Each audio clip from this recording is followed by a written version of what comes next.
Bienvenidos a una nueva entrevista que les ofrece Goldsmedia después de 2 semanas en las cuales no les hemos ofrecido entrevistas por la gran catástrofe de la cual nos solidarizamos con todos los afectados en la zona de Valencia, en la zona de Utiel, la zona cercana a Valencia, Paiporta, también la zona de Ribera Alta, en Alchemesí, Alcudia, en todas esas poblaciones que han sufrido tanto y siguen sufriendo después de esa gran catástrofe. Retomamos un poco estas videoentrevistas tomando distancia, ¿no? Viajando a Indonesia, porque ahí hay un futbolista español, un futbolista de Valls, de Tarragona, que se llama Ruxi Bonet y que se encuentra allí. Hola, muy buenas, ¿cómo estás y cómo has vivido toda esta tragedia desde la distancia? Hola, ¿qué tal? Bueno, primero de todo, gracias por invitarme. Y sí, la verdad que son unos días complicados y más desde cuando lo vives desde la distancia, ¿no? Que pues, si yo estuviera seguramente en Cataluña, pues me hubiera gustado ir a ayudar a Valencia, y cuando lo ves desde la distancia, que aún te da más impotencia. Y estos días me ha pasado un poco lo mismo que a vosotros, que no te apetece hablar de fútbol, que es lo que a mí me apasiona, porque tienes la cabeza en otro lado, porque piensas en las víctimas, en todo lo que está pasando en Valencia, pero bueno, también al mismo tiempo feliz de ver cómo la gente se está ayudando entre ellos, y bueno, ojalá todo esto pase pronto, se pueda arreglar. Bueno, evidentemente las pérdidas de vidas humanas, eso ya no se va a poder arreglar, pero al menos que la vida vuelva a la normalidad en Valencia. Y nada, todo mi apoyo desde aquí, desde Indonesia. Ahora repasaremos tu trayectoria, tus muchas experiencias en el extranjero, pero de esas experiencias has estado en Estados Unidos, has estado en México. Allí es habitual, lo vemos desde la distancia, pues cómo la población es avisada, es un poco enseñada a convivir con esos tornados, con esas situaciones meteorológicas extremas que, pues desgraciadamente, parece cada vez son más habituales. Aquí se está hablando mucho de la falta de preparación ante estas situaciones. Un poco, ¿cómo has vivido tú estas situaciones en el extranjero?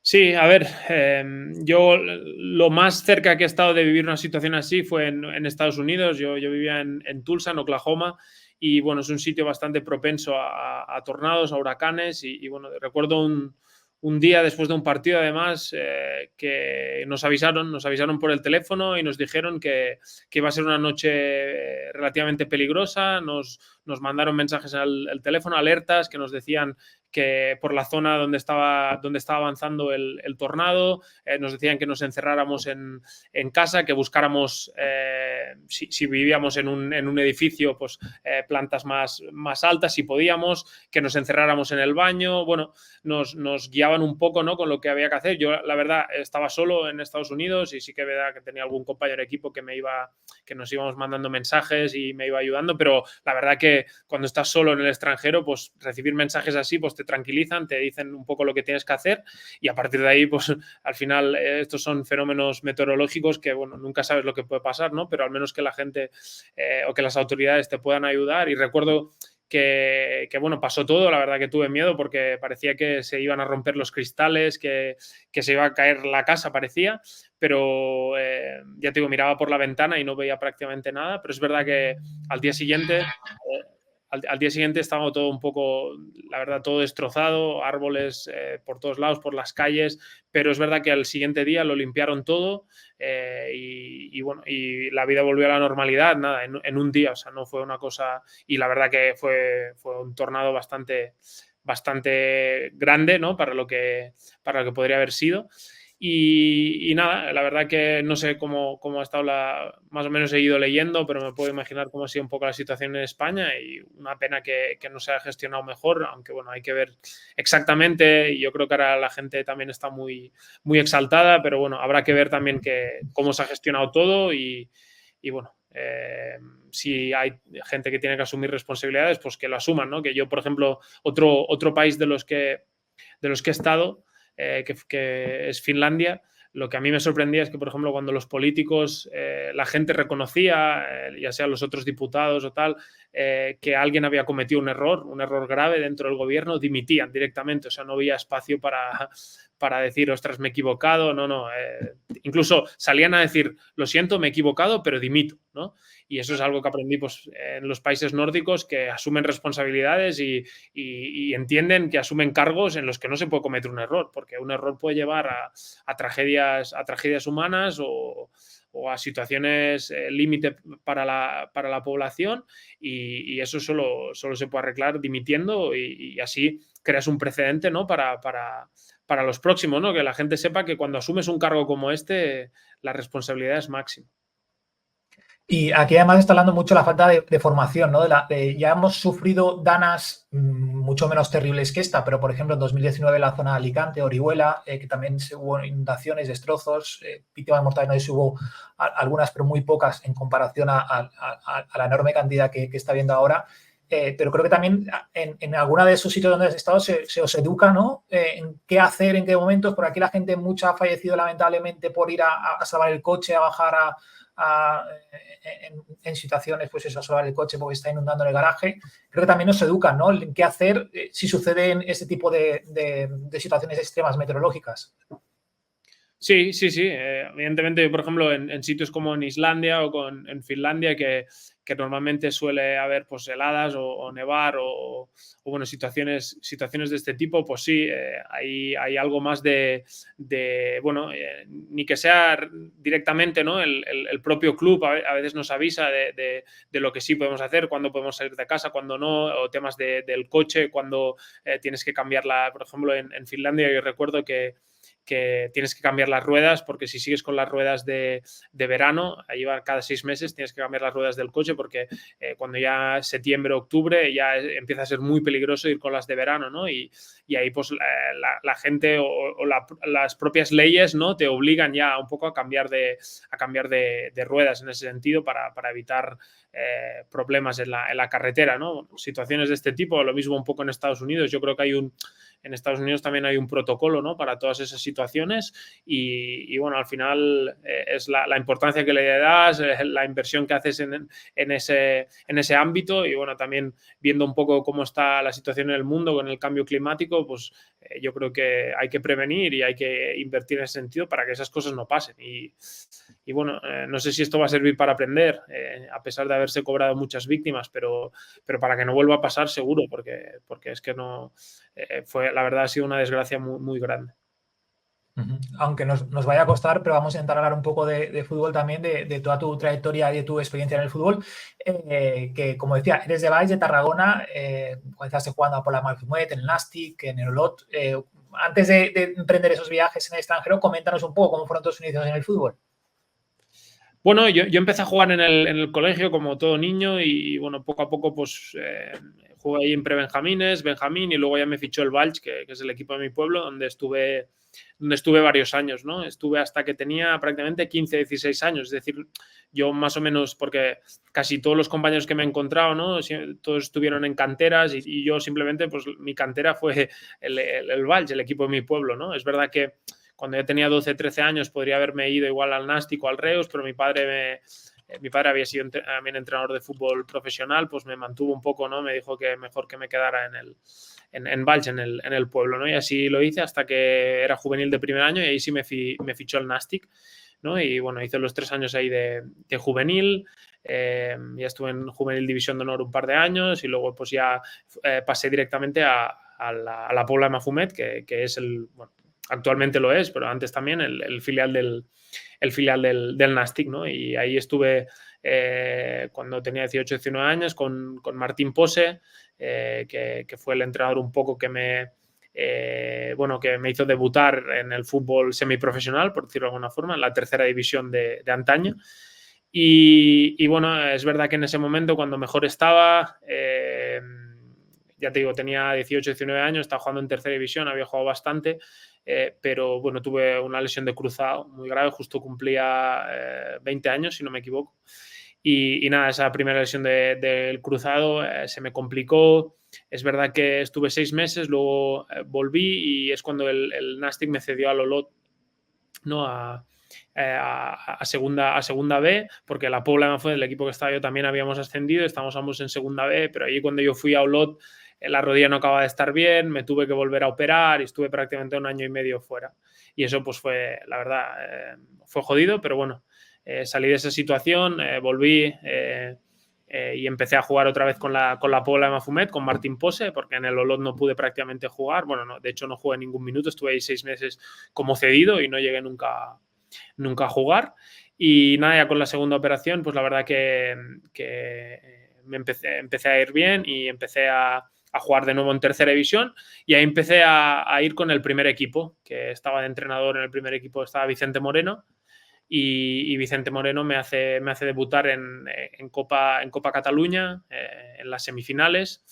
Y bueno, es verdad que luego me lleva una vez convocado a segunda A, contra el Getafe de Bordalás, me lleva al banquillo. Es verdad que no llegué a debutar ese día, pero bueno, ya te ves cerca, ¿no? Estás entrenando ya con equipo de segunda A. Aparte había jugadores tipo Emaná, tipo Uche. Te acordarás, bueno, Emaná que estuvo en el Betis, Uche que estuvo en el Getafe. Sí, bueno, o sea, jugadores de un nivel ya, bueno, de primera división, y ahí te empiezas un poco a sentir profesional, ¿no? Y yo cuando acaba esa temporada, ¿no? Pues el club entiende que igual aún no estoy preparado para segunda A, pero entiende que igual la tercera división, pues que podría dar un paso más, ¿no? Y ahí me cede a segunda B, al Rápido de Bouzas, un equipo de Galicia. En ese momento había recién ascendido. Y la verdad, ahí aprendí mucho. Tuve entrenador a Borja Jiménez, que ahora mismo es el entrenador del Leganés en primera división. Y en ese momento, ya te digo, estoy hablando de hace 6-7 años, yo de tener 22 o así.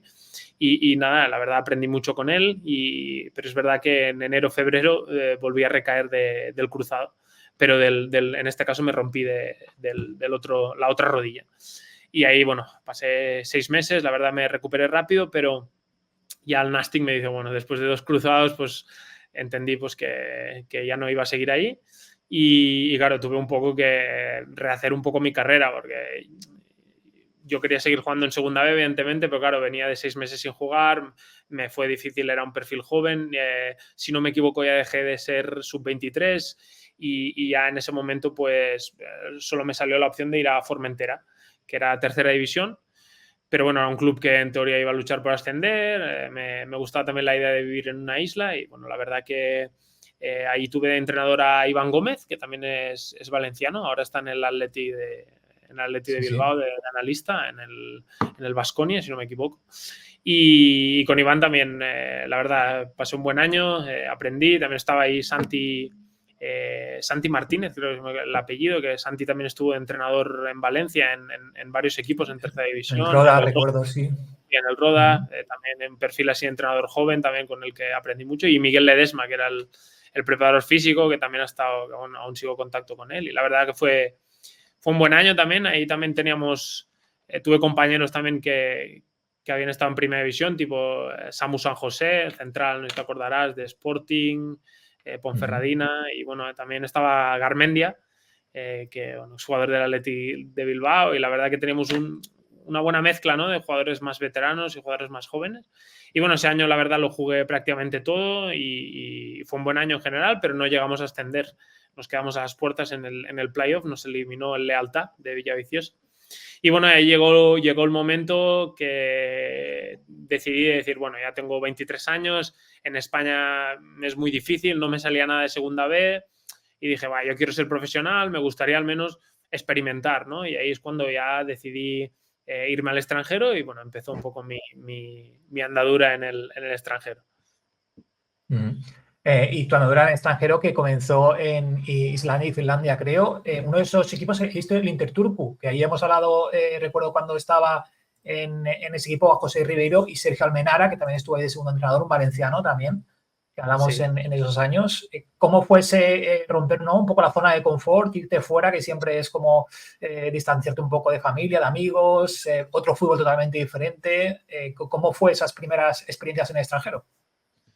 Sí, la verdad, ahora si miro hacia atrás y pienso un poco cuando empecé en segunda división de Islandia. Islandia es un país pequeño, la segunda división es una división, yo diría, te diría semiprofesional, pero semiprofesional porque al ser un país bastante a nivel económico bastante bueno, pues en ese sentido pues sí que pagan salarios y tal, pero te diría que era una liga bastante poco profesional, en el sentido de que, que la mayoría de mis compañeros trabajaban prácticamente todo el día.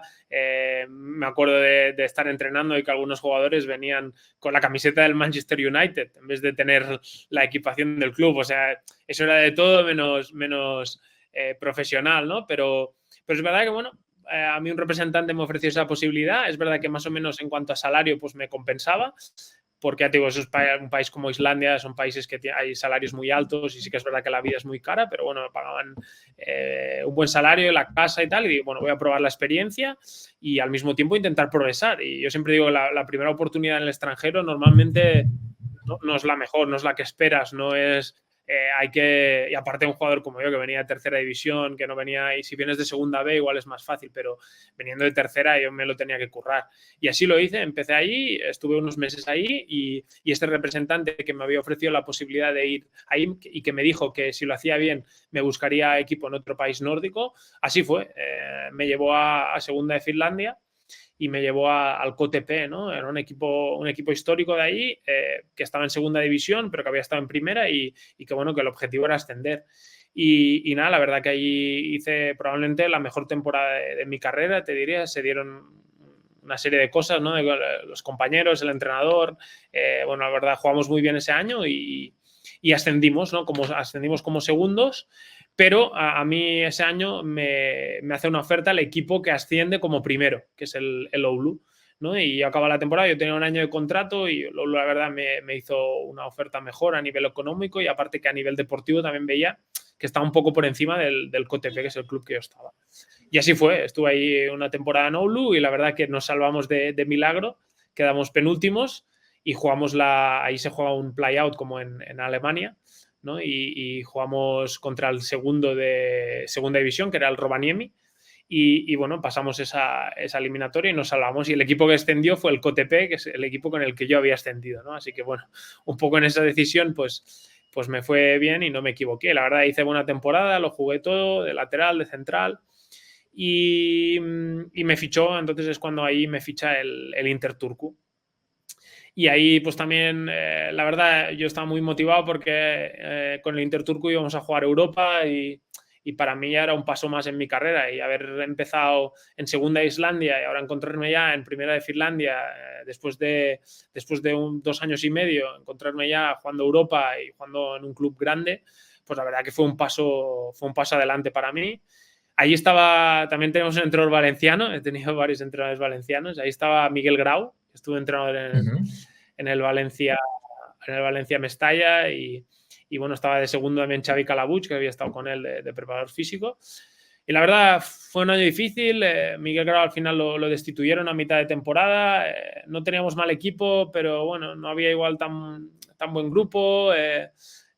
También fichamos, de hecho, a mitad de mercado fichamos a dos valencianos, Robert Sierra y Joel Rodríguez, que también Joel ha estado en varios equipos ahí en segunda B. Pero que el equipo no hicimos mala temporada del todo, pero es verdad que teníamos un delantero también muy bueno que se nos fue, que ahora juega con la selección, que se nos fue a Polonia y nos dificultó. Joel, por ejemplo, que vino a mitad de temporada, llegó y ya lo forzaron a jugar y él venía del verano en España, ¿no? Porque ahí la liga va distinta y nos costó un poco, pero ya te digo, a nivel colectivo nos costó. Y en Europa caímos en primera ronda contra un equipo de Kosovo, que en casa los ganamos 1-0, pero fuera de casa nos pasaron por encima. Y es verdad que, por ejemplo, llegamos a la final de las 2 copas de Finlandia y tuve la suerte de jugar una final de copa en el Estadio Olímpico y perdimos las 2 finales. Y en Liga nosotros éramos un equipo que en teoría tenemos que estar un poco en el top 4, te diría, y al final creo que acabamos quintos o sextos, o sea, no acaba de ser una buena temporada. Pero yo tenía un año más de contrato y ahí creía que ya un poco mi etapa en Finlandia después de 3 años ya había acabado, porque veía difícil pues ya había jugado a Europa, al año siguiente con Interturco no íbamos a jugar a Europa, veía difícil llegar a otra final de Copa y bueno, dije ya he estado 3 años aquí y me gustaría probar otra experiencia.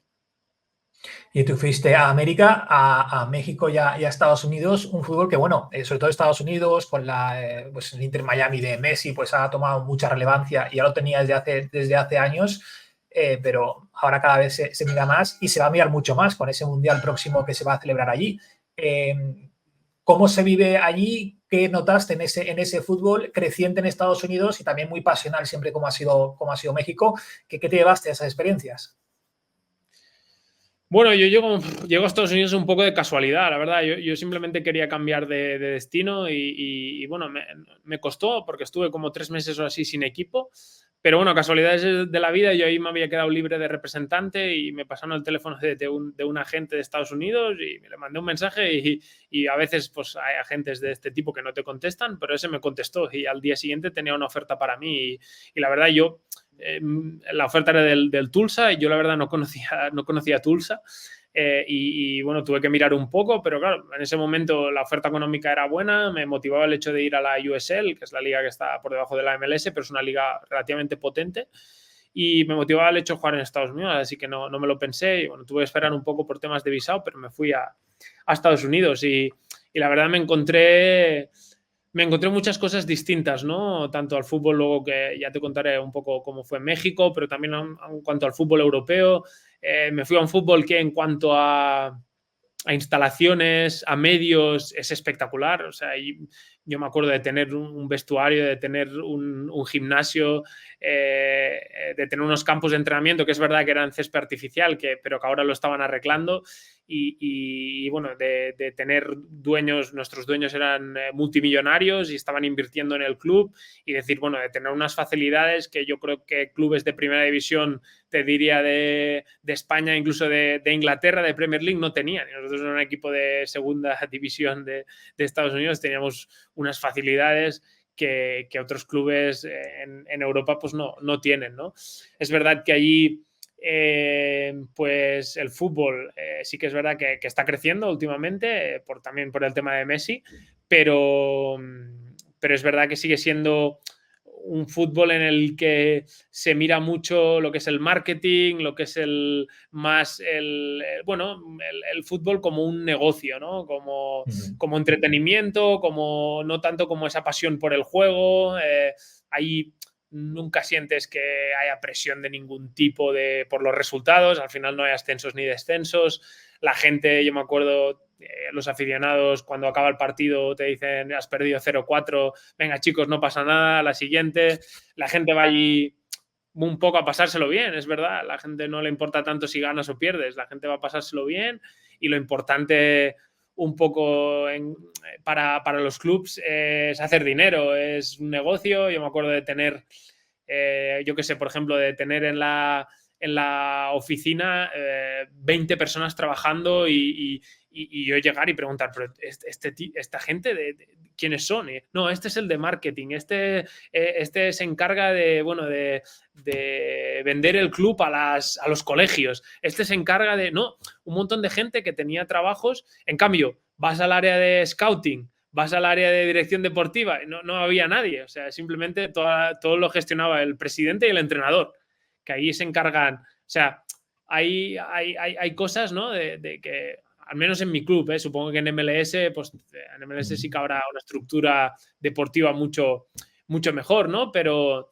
bueno, te das cuenta que para ellos, por eso también al final hay muchos equipos de MLS que firman jugadores que ya están de vuelta, ¿no? Que simplemente pues les interesa por el marketing, por el vender camisetas, yo me acuerdo también que son muy buenos y lo hacen muy bien el tema de las redes sociales, lo gestionan muy bien, campañas de publicidad, me acuerdo cada partido, pues esta semana el día de cerveza a €1 o $1 en ese caso. Hoy 50% 50% te ahorras el 50% de la entrada si vienes con tu perro y era la noche de los perros, ¿no? O sea, tenían muchas ideas de estas que piensas, ostras, pues esto está muy bien, pero es verdad que en cuanto a fútbol, pues bueno, es un sitio también que que los entrenadores más o menos pues los mantienen, no tienes esa presión de decir, es que si no gano 2-3 partidos me echan a la calle, lo mismo un poco como jugador. Ahí les encantan también un poco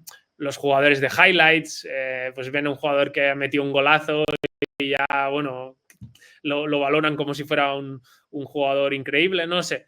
Es un fútbol distinto, pero bueno, también hay que vivirlo y para muchas cosas también está bien, ¿no? Y la verdad que lo disfruté y yo, de hecho, tenía un año más de contrato, un año más de contrato, pero bueno, cosas también de Estados Unidos. Cuando llegué allí, para la siguiente temporada, el entrenador y el presidente ya se habían ido, ¿no? Un poco el entrenador lo fichó un equipo de la MLS de segundo entrenador y el presidente le ofrecieron un puesto en la liga y se fue también, ¿no? Entonces, claro, yo llegué ahí, tenía un año más de contrato y me encuentro con un panorama totalmente distinto, con un entrenador nuevo y un presidente nuevo. Y claro, yo llega ese momento, yo soy un jugador bastante específico, no soy un jugador alto, no soy un jugador físico, soy un jugador más que destaco igual por ser inteligente dentro del campo, ¿no? Por este tipo de cosas, y llegó un entrenador que quería jugar directo, que quería un fútbol más físico, y yo aquí no pinto nada, ¿no? Y bueno, me di cuenta ya la primera semana, segunda semana, dije, yo aquí no pinto mucho, y se lo comenté a mi representante en Estados Unidos y claro, sí, el club me estaba intentando buscar una salida porque bueno, también se dieron cuenta de que yo igual no era el perfil de jugador. Aparte, pues como el club el año anterior me había renovado al alza, tenía un buen sueldo para lo que era el club, pero ahora yo les dije, a ver, yo no me voy a ir de gratis, a mí vosotros me renovasteis, entonces que si vosotros habéis cambiado de entrenador y tal, y no es mi problema. Yo también rechacé ofertas porque, claro, eso ya era 31 de enero. Yo podría haber, durante el mercado, me podría haber movido para buscar cosas y alguna cosa me salió. Evidentemente, yo tenía contrato, no pude ir.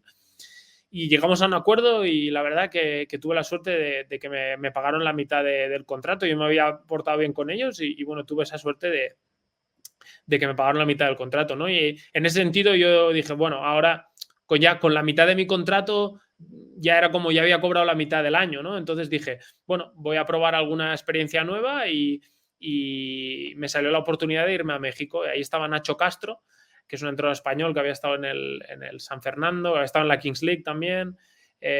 Y bueno, yo no lo conocía personalmente, pero sí que teníamos amigos en común. Y la verdad que era un entrenador también bastante de mi perfil. Y dije, bueno, es verdad que México a nivel económico es un país que sí que es verdad que en primera división se paga muchísimo, pero en segunda bastante menos, y es un país que también la vida es muy barata, ¿no? Entonces, bueno, yo la verdad no fui allí por dinero, todo lo contrario, la verdad que allí ganaba poco, pero fui por la experiencia. Y la verdad llegué a un club, Mineros de Zacatecas, que es uno de los mejores proyectos en México. De hecho, un club que está luchando para intentar ascender, pero en los despachos, porque ahí tampoco hay ascensos ni descensos. Fui a un sitio un poco peligroso. Zacatecas es uno de los estados más peligrosos de todo México en cuanto a narcotráfico. Yo la verdad que no lo sabía hasta que llegué ahí. Porque, bueno, ya te digo, como fue todo tan rápido, yo salgo de Estados Unidos y tenía que buscarme una salida, me busqué México y estuvimos 2-3 días negociando, dije que sí y no me dio ni tiempo a ver dónde vas, no sabía ni realmente dónde iba, sabía que iba a México, sabía que iba a Zacatecas, pero no me puse a buscar cómo era la ciudad, no me puse a mí, cuando hablé con el club, no me hablaron de que había un riesgo excesivo por vivir ahí.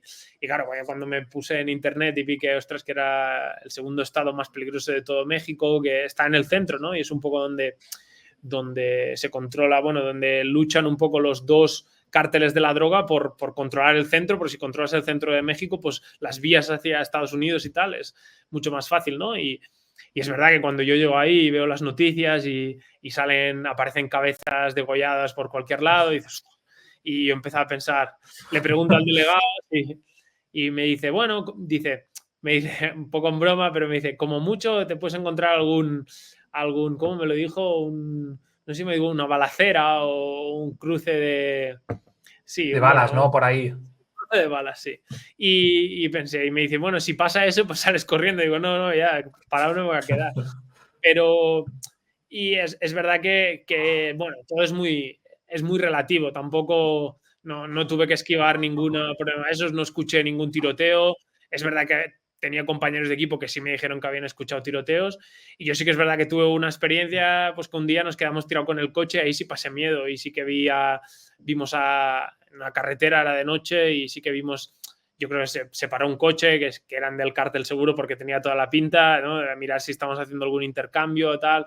Yo ahí sí pasé miedo. Aparte iba con el míster, con Nacho Castro, que hemos ido a ver el filial, y él se reía y hacía coña, pero yo lo estaba pasando muy mal y bueno, por ya te digo, con eso no, poca buena suerte, digamos, que iba con él, íbamos más gente, ¿no? Entonces, bueno, si hubiéramos ido yo solo o tal, hubiera sido más peligroso, pero es verdad que sí que ves escuchando cosas, leyendo cosas, y yo no tuve nunca la sensación de, la verdad, de peligro, y si no estás metido en el tema del cártel y tal, pues no tienes por qué tener ningún problema, pero es verdad que no ayudaba, ¿no? Eso un poco a la seguridad, pero sí que es verdad que a nivel de fútbol me lo pasé muy bien, estuvo bien, ahí jugamos en altitud, 2.500 metros, también fue una experiencia chula en ese sentido, porque al principio me costó mucho a nivel de oxígeno y tal, no podía en los entrenamientos, no podía, me costaba, pero luego la verdad acabé el año muy bien. Bueno, el año, ahí hay torneo de apertura y clausura, ¿no? Y yo jugué el clausura, si no me equivoco, era el clausura.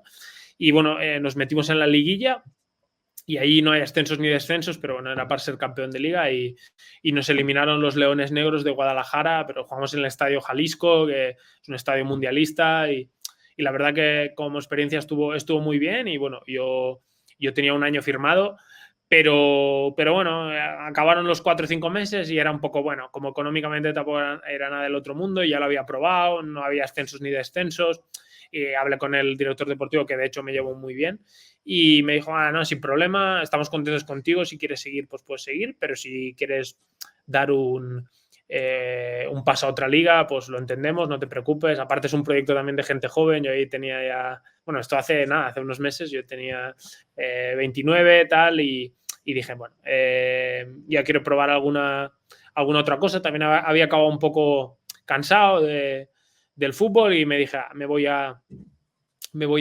Indonesia de vacaciones, y ahí es un poco donde me salió la oportunidad de venir a jugar aquí.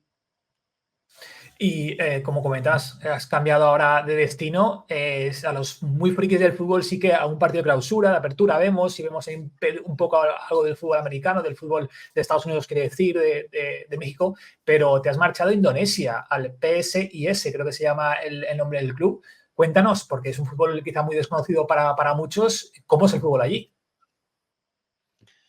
Sí, pues bueno, ya de primeras, pues cuando estuve en México ya me empecé a encontrar con un fútbol más pasional, ¿no? La gente también más pasional, te das cuenta que bueno, que la gente, por ejemplo, de Zacatecas, que llevaban la camiseta de Mineros, que todo el mundo conocía al club.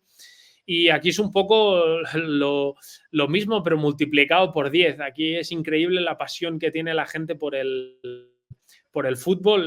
Es una locura para ellos. La religión y el fútbol, te diría que lo son todo. En nuestra ciudad todo el mundo es del PSIE. La verdad que Semarang es una ciudad muy grande, es una ciudad de más de 2 millones de habitantes, lo que es más grande que Barcelona, y la verdad que nosotros somos un club muy grande, ¿no? De los más grandes del país, y al haber llegado aquí te das cuenta como bueno, te sientes, yo que nunca igual me he sentido en ese nivel de sentirme profesional en todos los sentidos, ¿no? Aquí es increíble, aquí la gente te conoce, te piden fotos por la calle, salen noticias del equipo cada 2x3 en el diario, y tienes que ir con mucho cuidado con lo que dices en la prensa. Bueno, cosas un poco nuevas, y la exigencia es máxima en redes sociales, en presión, bueno, aquí hay, por ejemplo, nosotros ahora no vamos muy bien, de los últimos 7 partidos solo hemos hecho un punto, es verdad que empezamos bien, pero el equipo no está nada bien, y la verdad que hay un mal rollo en el club entre la afición, entre el presidente y los equipos. Creo que tenemos 3-4 equipos por debajo nuestro, solo llevamos 7-8 jornadas, ya todos han echado al entrenador, y claro, bueno, hay mucha tensión en el equipo, y bueno, es un contexto distinto al que está acostumbrado. También Aquí te encuentras estadios de 20.000, 25.000, 30.000 personas, que es ya, bueno, como si fuera Liga Española o si fuera Premier League. Es decir, ostras, aquí esto ya es más serio de un poco de lo que estaba jugando, pero es verdad que es un fútbol muy distinto, que aún está igual un poco para evolucionar a nivel táctico, también a nivel de profesionalidad de los jugadores. Es una liga también bastante desorganizada, como el país. Hay cosas, bueno, hay muchos equipos que no juegan en sus estadios porque están renovando los estadios. Hace poco hubo una tragedia en Indonesia que murió mucha gente en un estadio porque, bueno, se agruparon multitudes, hubo peleas entre aficiones y ahora hay muchos equipos que están renovando sus estadios, entonces juegan fuera de sus estadios. Hay veces que hasta 2 días antes del partido no se sabe dónde se va a jugar el partido. Hay cosas, bueno, en el club hay días que te mandan la convocatoria, te la mandan a las 11 de la noche, ¿sabes? Y sales al día siguiente a las 7 de la mañana. Hay cosas de nivel de organización. Por ejemplo, nosotros, que somos un club muy grande, en teoría, no tenemos vestuario en nuestro campo de entrenamiento. Simplemente llegamos ahí y nos cambiamos en el suelo. O sea, nos traen la ropa, nos cambiamos en el suelo y cuando acaba el entrenamiento devolvemos la ropa. Hay cosas, pero luego, por ejemplo, en los jugadores, los salarios, hay jugadores que cobran barbaridades, ¿no? En esta liga, y en cambio no tienes vestuario, ¿no? O sea, hay cosas que dices, bueno, ellos prefieren invertir en algunas cosas y en otras pues no invierten ese dinero. En temas también de salarios, pues hay muchos clubes que de repente dejan de pagar. Antes era un cachondeo, se ve, ahora evidentemente la FIFA entró y ya pues es más difícil, ¿no? Que se den esas situaciones, pero se siguen dando de retrasos de pagos, de tal, que en otros países pues eso no pasa tanto, pero bueno, estoy disfrutando de la experiencia. Al mismo tiempo, pues ya te digo, el equipo nos acaba de ir muy bien, pero bueno, aquí se vive en Indonesia, la verdad que vivo muy bien.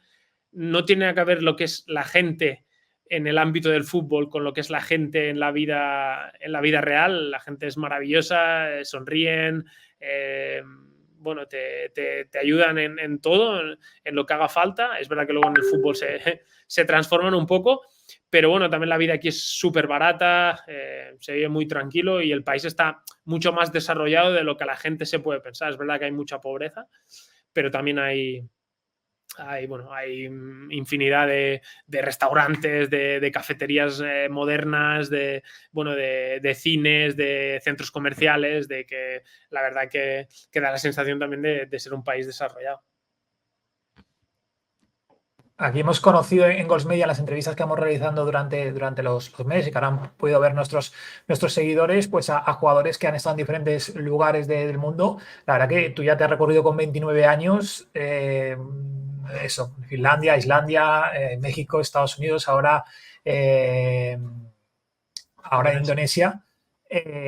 Pues como es la vida de un trotamundos del futbolista, ¿no? La parte personal un poco complicada, pero también te vas cargando ahí de... No sé si te imaginabas que el fútbol te podía llevar a conocer tantas culturas y darte la vuelta, podríamos, al mundo, que son experiencias que has conseguido en la mochila que supongo que para ti serán muy, muy enriquecedoras, ¿no? ¿Cómo es la vida del trotamundos ahora echando un vistazo atrás?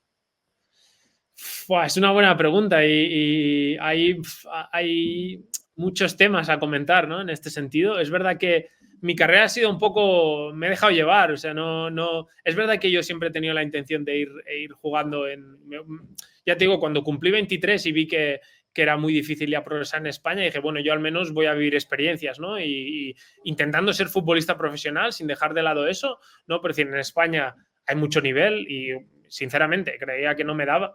Y dije, y bueno, fuera de España, pues igual me puedo ganar la vida, quién sabe. Y es verdad que en ese sentido estoy muy contento porque, bueno, escogí un camino igual más largo y más difícil, pero he conseguido un poco mi objetivo principal, que era ser futbolista profesional. Y ya te digo que si me preguntas hace un año, porque yo hace un año, bueno, no hace ni un año, hace 10 meses estaba en Estados Unidos. En teoría iba a cumplir mi segundo año de contrato y luego me fui a México 4 o 5 meses y ahora estoy aquí en Indonesia. O sea, hace 10 meses me dices que hubiera jugado en México y en Indonesia y ni me lo creía, porque todo fue saliendo, o sea, no estaba en mis planes, no era algo que yo tenía en la cabeza jugar en México y en Indonesia, pero se fue dando, ¿no? Y bueno, es verdad que también tiene sus momentos duros. Yo he pasado muchos momentos solo, días de esos que pierdes un partido. Ser extranjero no es fácil porque siempre te piden más que los locales, ¿no? Y a veces cuando los equipos no van bien, siempre estás un poco en el punto de mira, ¿no? Y ¿para qué tenemos este extranjero si este local podría hacer lo mismo, ¿no? Y ser más barato, ¿no? Para el club.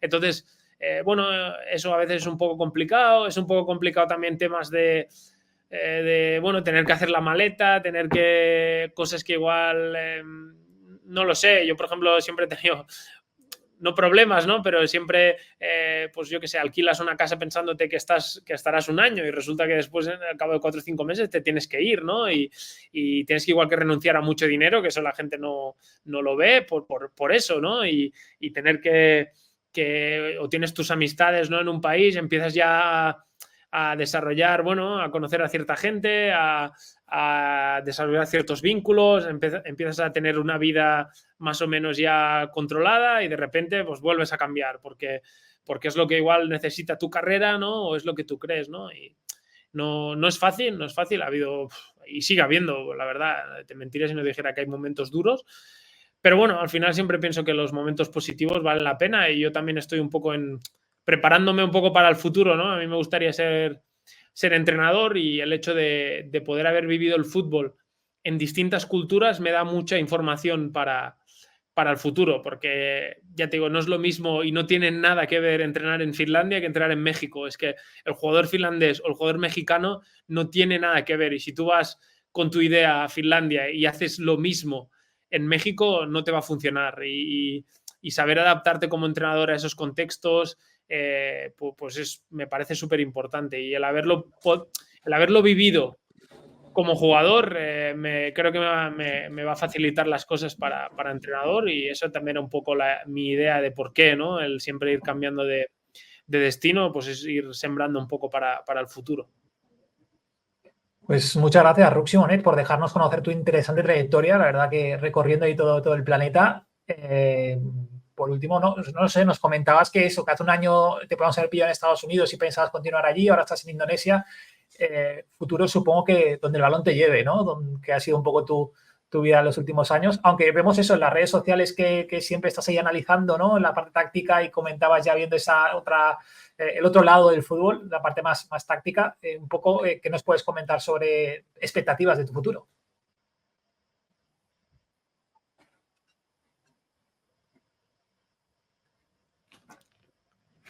Sí, a ver, ¿me oyes bien? Es que no sé si te he perdido.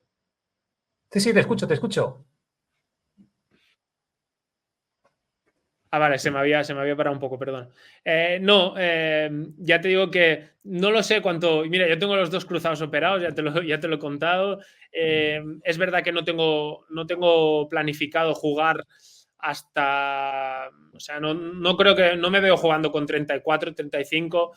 Sé que igual me quedan pocos años, no sé si me va a quedar 2, 3, 4, no lo sé.